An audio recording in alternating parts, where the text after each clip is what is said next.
Usapang foliar tayo mga kakao lover. For today's video, tuturuan ko kayo kung paano gamitin itong Growmore 2020. Isa po siyang maintenance na foliar. Pwede natin itong gamitin after planting. Every 15 days, spray natin. Pag malit pa yung kakao, malit din yung dosage natin. Start tayo ng 3 tablespoon. Pero sa akin, kasi fruiting na siya, matanda na yung kakao natin, 5 to 8 tablespoon.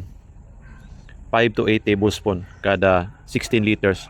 Ito, nakabili tayo ng 6,000 na di makina. Maganda kakao lover. Mabilis lang gamitin natin to, 25 liters. So gagamitin ko dito 8 to 10 tablespoon of Growmore 2020. Ito yung pampataba natin sa dahon. Then pwede natin siyang saluan ng Daitin mga kakao lover kung gusto natin ng cocktail. Kung separate, pwede rin. Early in the morning and late afternoon, doon tayo mag-apply. So ito siya, Daitin. So maliit pa, 1 kutsara. Pag malaki na, 3 hanggang 6 na kutsara.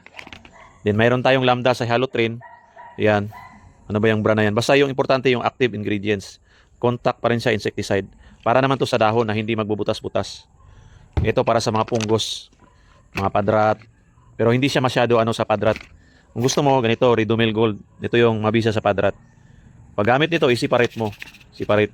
Para mas siya. Epektibo talaga. 3 hanggang 6 na kutsara. Isang knapsack sprayer. Then haluan natin ng sticker. Protex Growmore pa rin. Ito. Protex by Growmore. Shout out. Ito, maganda siya. Hanggang 20 ml naman ito. Kada knapsack. Okay? Then 15-30 spray natin sa dahon. Early in the morning and late afternoon.